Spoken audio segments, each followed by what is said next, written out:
kung bayad ba ang Motorshoot Spritz. Slight lang siya sa Red Horse. Sabi ko na yung bus. Die Eltengeld Stelle Brauch. Sobrang ganda. Tingnan nyo naman yung lightning.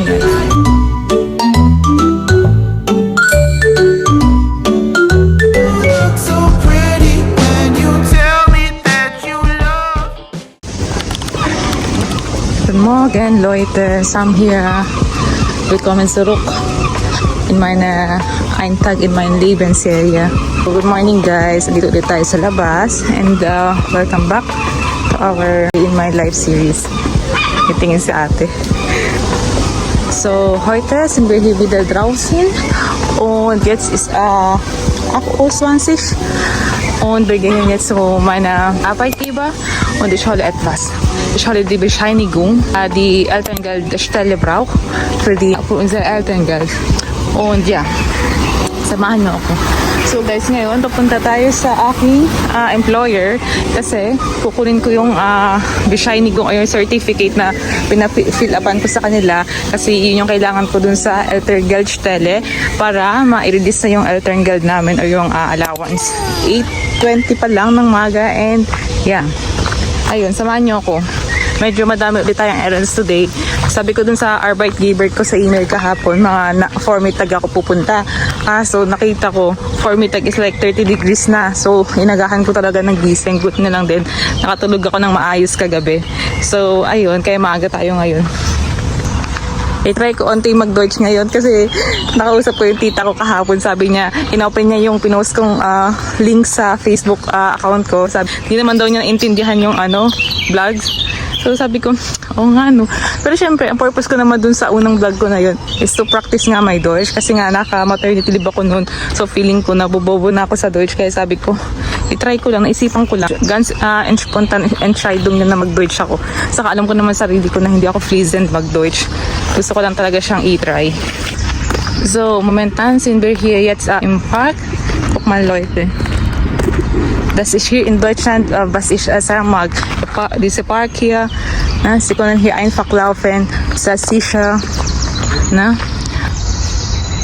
Naririnig nyo ba yun, guys? Diba? Yun yung mga ibon, kaya gusto ko talaga naglalakad lagi sa park. Nakaka-relax siya. Tapos ang lamig niya, refreshing. Basta nakakaganda ng mood. Diba? Oo. So, heute habe ich 6:30 aufgewacht. Aufgestanden habe ich auch so. Dann schnell zur Toilette gegangen und dann ja Wasser getrunken, ein bisschen Stretching gemacht und dann ja. Dann habe ich mal mein Frühstück vorbereitet. Also im Frühstück habe ich Haferflocken mit Leinsamen gegessen und ja ganz schnell. Dann habe ich noch schon mein Brust abgepumpt. Abpumpen habe ich glaube, ungefähr 40 Minuten verbracht. Und ja, und jetzt schnell geschminkt. Natürlich ein bisschen. Und dann, ja, und jetzt sind wir hier draußen. O, diba? Nabulol-bulol pa. Sabi ko lang naman, 6:30 ako. Deutsch na naman. Sabi ko 6:30 ako nagising. Nagpunta ako ng mabilis sa toilete. Nag-exercise onte. Tapos nag-ready ng ng breakfast ko.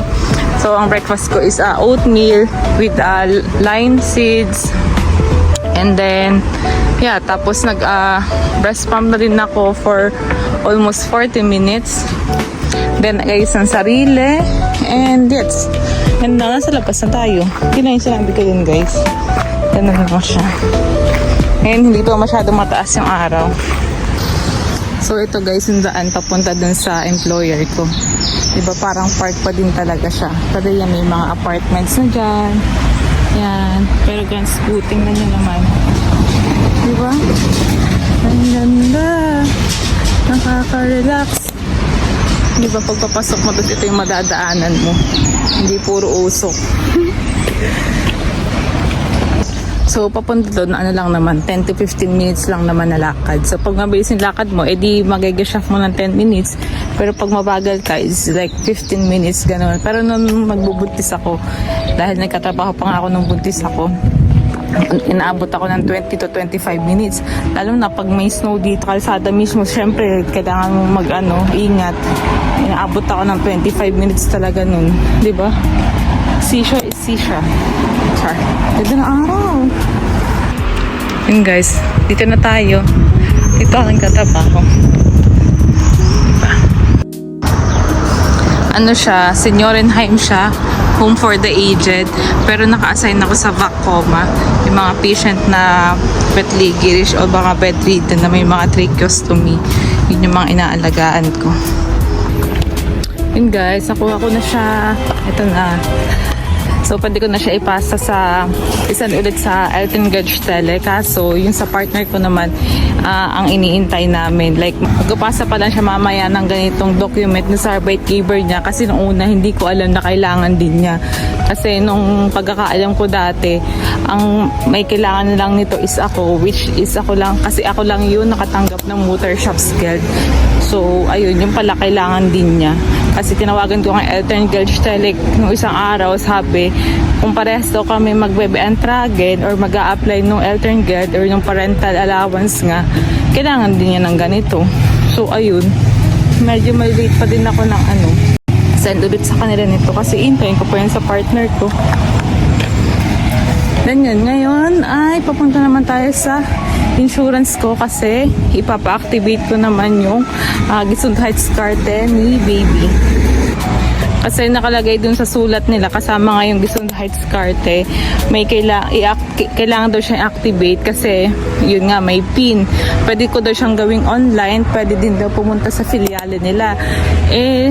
Dahil malapit lang naman kami dun sa insurance company, dun sa firma or sa office, puntahan ko na lang kasi maghanap ako online, saka mamaya may mga tanong online na hindi ko alam. So, much better dun na lang sa kanila. So, ayan, pupunta tayo. Nasa city lang din siya.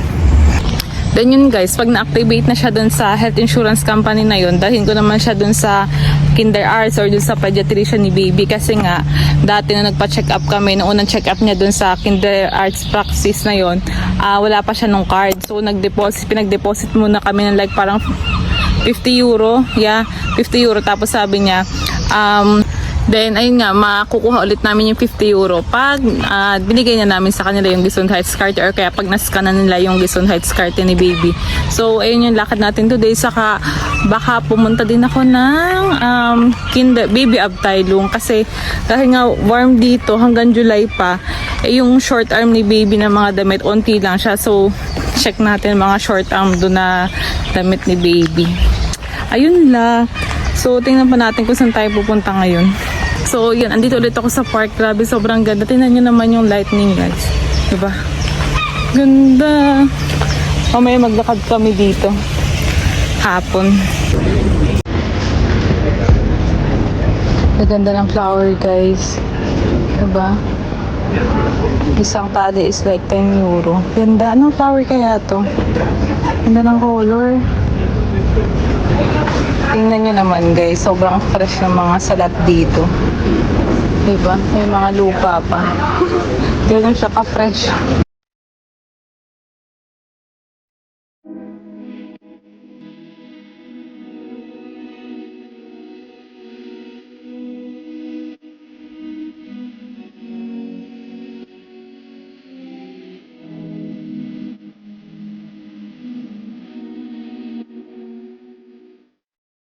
So, ayun guys, kasi nga ngayon ay Friday. So, every Dienstag, Friday, saka Saturday, meron ditong parang Tiangge. So, from 5 a.m. to 2 p.m. sila. Like yan, may mga fish, salmon, diba? Tapos dito yung Gemüse Abteilung. So, mga tanim nila yan guys, mostly. Mga bio, kaya medyo pricey dito.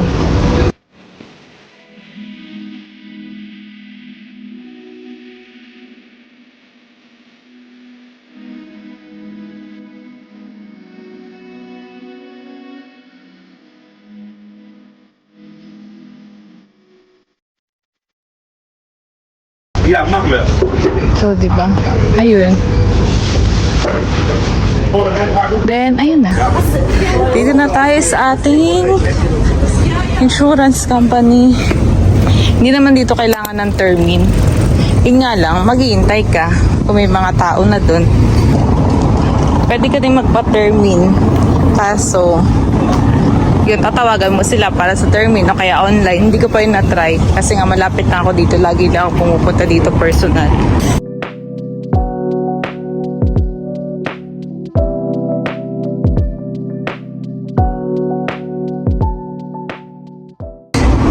Ay, taga. Ay, no, ang aga ko pala. So, ano pa, 8 minutes pa. So, close pa sila. Yun guys, tambay muna tayo dito ngayon sa medyo malapit dun sa opisina. Ayan na siya. Yun yung pinaka main street dito sa city. Diba?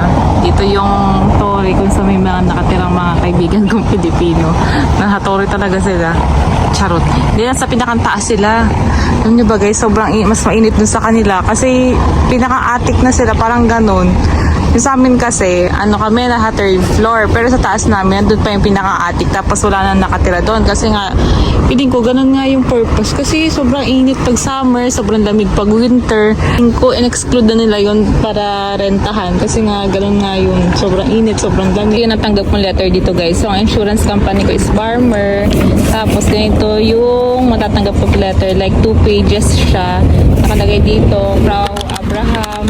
Heute erhalten Sie die elektronische Gesundheitskarte für mein Kind. Weitere Informationen und die elektronische Gesundheitskarte entnehmen Sie dem beiliegenden Schreiben. Mit freundlichen Grüßen, Ihre Mama.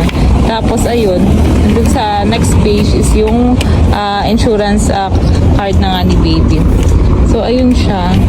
Tapos nakalagay nga dito, kailangan ko, jetzt DP für Ihre Gesundheitskarte bestellen. Pwede mo siyang gawing digital. Beantragung. So, ito yung mga requirements na kailangan mo. Like, syempre, yung karte kailangan mo. NFC-fähige smartphone. May application pa na kailangan. Tapos, Deutsche Personal Ausweis. Then, ayun nga, pwede din siya ng, sa Barmer Filialen mismo. So, kaya tayo pupunta ngayon dito sa kanila. Ganun din ang kailangan mong dalhin yung Gesundheitskarte saka yung Personal Ausweis o kaya Reise Pass. Saktong kahapon, nakuha na namin yung Personal Ausweis ni Bibi. And kaya ngayon ko lang din siya madadala dito sa Karangken kasi nga kahapon ko lang nakuha yung ID ni Bibi. Ayun. So, 9 AM na. Siguro ando na sila. Guys, tingnan nyo, may nakita ako ditong t-shirts. Grabe, ang sarap nito suotin pang summer. FIFA World Cup. So, sagana. Ganda. Tingin tayo. Tanong natin kung magkano. So, kunin natin tong dalawa. Green and yellow. Para siyang gana. Diba? Ang ganda. Tapos naka-boxer ka lang. Diba? So, guys, daming article ng Germany kasi nga football series ngayon dito. So, yan. FIFA ngayon. Pero ito, FIFA World Cup, 2022 pa. May nakita pa ako, guys. Ganda. Ganda ng color. Pang Unterpex. Parang mas maganda to, guys. Tissue ventilator. Costet dry euro lang. Ito na lang siguro. 9 euro lang yung difference. Kasi ito hahawakan mo. Kasi ito pwede mo lang kailan yan. Diba? Ito na lang. Ayun guys, tapos na tayo dun sa insurance company. Very wrong pala ako. Nakakaloka. Yung palang card na yun, anytime, notes bar na siya. Pwede na siyang gamitin anytime. Like, pwede ko na siyang dalhin dun sa Kinder Arts. Yung palang kailangan ng PIN pag gusto mo ng online acte o kaya online patient charts. Like, yung mga chart mo, makikita mo doon, yung mga bescheinigungen ba? Like yung mga certificates, yung mga diagnosis mo doon, kaya rin nagpa-check up ka, yung mga bifunde, yung mga result ng mga check-ups, makikita daw doon. Yun yung pala yung kinakailangan ng code. Tapos, ayun, so pinagawa ko na din kasi nandun na ako. Saka, di ba Ganscoot na makikita mo yung online chart mo sa bahay? Then, ayun, hiningi nga lang niya yung gusto heart card ni baby. Tapos pinaniwala niya na ganun nga. Nakakaloka. Sabi ko, akso na ako na akso doon. Ganun pala. At least ngayon, alam ko na, diba? Tapos alam niyo na din ngayon. Saka hindi naman siya ganun ka very wrong. Then, ayun, sabi niya, yung pin daw, makukuha ko per post. So, ay hindi kitagi. Siguro mga 1 week yun on gife. Tapos, nagpagawa na din ako. Kasi, di ba, guns good na makikita mo yung mga diagnosis mo, yung mga result ng mga examinations mo sa online. Di ba? Sabi niya, may isa pa akong kailangan i-download nga na application kung gusto kong gamitin online chart ni baby na yun. Kasi, sa amin, abitin daw yung Barmer app, saka yung sinasabi niyang online application. Syempre, siguro makikita ko naman dun sa letter na papadala nila kasama nga yung pin code kung anong application yun. Kasi yan nyo, katabi ka na yung bus. Ganda mo, galing. Sa EDSA kaya, matabihan mo yung bus. Baka mamaya pag tinabihan mo yung bus sa EDSA, kasama ka na nung bus, nandun ka sa bubong, kaya nasa ulit ka. Ay naku, nakakaloka. Tapos, ayun, dito na tayo papunta na tayo sa kinder arts niya. So, ito na talaga yung pinaka-stress kung saan kami nakatira guys. So, nga may construction dito ngayon. Then, ito lang siya. Ito yung kinder arts. Tapos, doon, banda rin lang kami nakatira. O, diba? Bongga. So, ito siya. Ayan natin. 9 a.m. So, bisfirsin. O, bakit sarado pa siya? So, guys, amazing. Bimakan ulaw pala. Nasa ulaw pala sila ngayon. So, nakalagay, Virsin Fumsinte, Sexte 2006 on Swansish, Bizum Drite, Zipte 2006 on Swansish im ulaw. Abdin Sexte, Zipte 2006 on Swansish, Sin Via Vida Husida. So, sa July 6 pa yung balik nila, guys. So, balikan ko na lang din siya. Wala tayo makagawa. Berkonish mamakan. So, suruk gehen wir jetzt zu laden wo die Babyabteilung ist und dann gucken wir wegen short arm. Ich hoffe das ist dann nicht so teuer, aber mein Baby braucht etwas, ne? Weil es so warm ist. Ja, guck mal, ich habe auch short arm. Ich habe nur Sando getragen heute. Eieiei. Die Sonne ist da ganz oben. Sehr stark. Sehr stark. Tama ba yun? Sehr stark Sonne. Yung nakita ko guys, ito. Sando siya? 5 euro. Nakasale na siya. Parang hindi ako sa free din sa 5 euro. Ito 6 euro. Ganda naman siya. Kaso,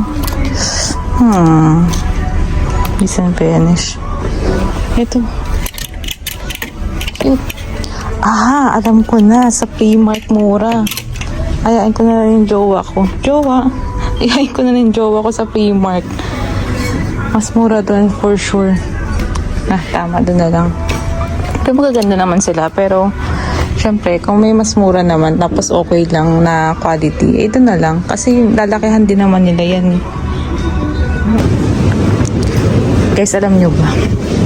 May tinuro sa akin yung friend ko dito na pang-pa-increase ng milk supply. Like, getrenke siya, drink siya, tapos, para siyang ganito eh. Asa na yun? Vitamals. Vitamals o Vitamals?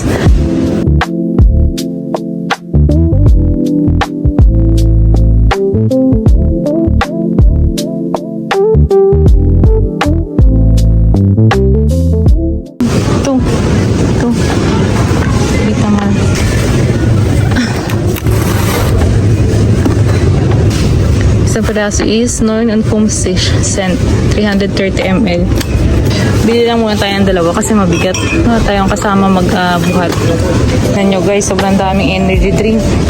Sabi yung mga tao dito, lalo na yung mga kabataan, grabe ari sa energy drink. Like maglalakad sila, may hawak silang isang kanang energy drink, tapos sa kabilang kami nila, hawak nila yosi, ganun. Hindi naman lahat, pero karamihan. Grabe, diba? So guys, ito yung binili natin na drink. Vitamals o the Vitamals. So mga sutatin nga niya ay Dipasa, Gestal, Mals, Glucose, Fructose, Zero pa, kaya pala siya patamis talaga. Corenzoire, saka Hofen Extract. So kaya mataas din yung calorie niya, like 100 ml is 42 kcal. Kaya matamis to. Pero sabi nga nung ate ko, nakakatulong nga daw to mag-increase ng breast milk kasi siguro na-stimulate niya yung productive na mag-produce ng mas maraming breast milk kasi nga 'di ba grain siya.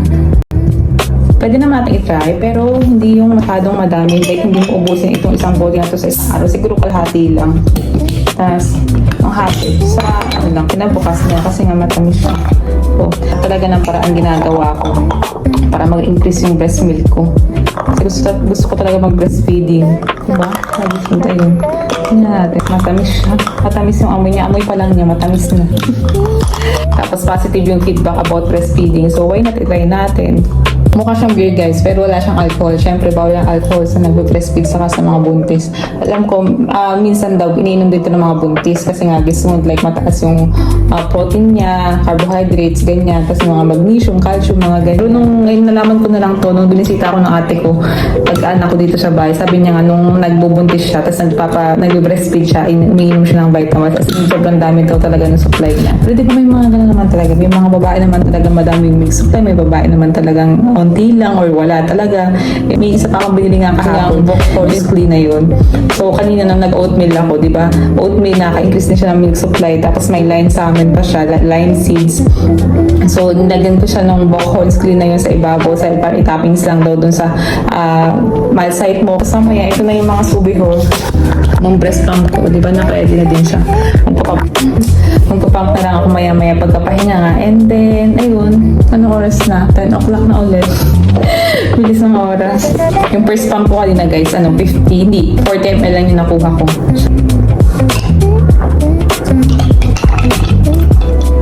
Parang kung umiinom ng beer.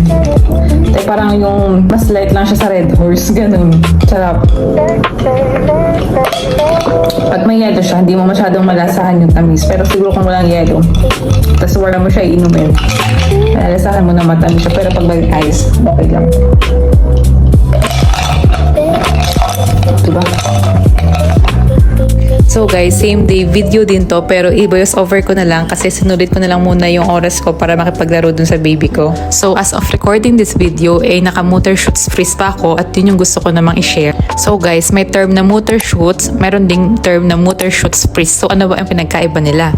So motor shoots is basically the maternity protection dito sa Germany. So ito nga yung legal na protection sa mga buntis at sa mga babaeng bagong panganak. Kasama na nga dito yung protection mo sa trabaho, health and safety mo sa iyong workplace, protektado ang babae sa dismissal or kundigong sa trabaho. Siyempre, hindi mawawala dyan yung maternity benefits saka yung work restrictions. So ang motor shoots freeze naman is ito yung official na maternity protection period sa Germany. 6 weeks before your expected date of delivery and 8 weeks after your delivery. In cases na premature yung baby mo or kaya twins yung baby mo, yung 8 weeks after birth is may extend siya into 12 weeks. So sa madaling salita, ang motor shoots ay yung kabuoang legal protection para sa mga buntis. At ang motor shoots freeze naman is yung specific period kung kailan may work restrictions ka na bago at after mo manganak. So sa case ko, 6 weeks before yung expected date of delivery ko is naka motor shoots freeze na ako. Pero kung gugustuhin ko, pwede pa din naman ako magtrabaho dito pero hindi ako pwedeng pilitin ng employer ko na magtrabaho. Then dun sa sitwasyon ko pa nga is over pa ako ng 10 days sa due date ko. So yung 10 days na yun is na-add pa siya dun sa prenatal na motor shoots freeze ko. So kumbaga imbes na 6 weeks lang ang motor shoots freeze ko, naging 7 weeks and 3 days siya. Then yung 8 weeks postpartum maternity period ko is as is siya. At itong period na ito guys is mandatory siya. Ibig sabihin hindi ka talaga pwedeng magtrabaho, hindi ka pwedeng kontakin ang Arbeit Geber mo or employer mo na pumasok ka kasi ito yung period para makapagpahinga ka, para makapag-focus ka sa baby mo. At alam ko ito yung isa sa pinakamalaking tanong kung bayad ba ang motor shoots freeze. At ang sagot ay syempre oo. So sa case ko, nakatanggap ako ng motor shoots guild mula sa aking Krankenkasse or sa health insurance ko which is 13 euro per day. At para nga mapunan yung difference sa aking net salary, nagbigay naman yung employer ko ng tinatawag na Arbeitgeberzuschuss. So brief explanation pa lang yan ng mga terms at ng mga law dito sa Germany pag nagbuntis ng isang babae dito. So madami talaga siyang mga terms kaya kailangan mo talaga mag-research, kailangan mo kumalat ng mga information. So guys, hanggang dito na lang muna tong video na to, a day in a life series natin na may konting maternity law dito sa Germany. Sana nag-enjoy kayo, hindi ko nasayang ang time nyo at kahit pa paano may natutunan kayo. So guys, see you in the next one and cheers! Famous just for being around me. Manifested this, I painted it right in front of 'em.